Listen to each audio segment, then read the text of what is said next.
जय माता दी।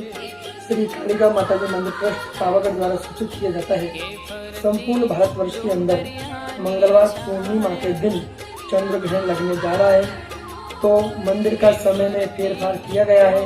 तो 3 तारीख को सुबह प्रातःकाल 5 बजे आरती प्रारंभ होगी और 6 बजे तक दर्शन रहेंगे और 6 बजे के बाद में पूरे दिन मंदिर बंद रहेगा और 4 तारीख को सुबह मंदिर प्रारंभ होगा। और जो कोई भक्त पूर्णिमा के दर्शन करने के लिए अगर आता हो तो वह 2 तारीख को ही दर्शन करने के लिए आवे। जय माता दी, जय महाकाली।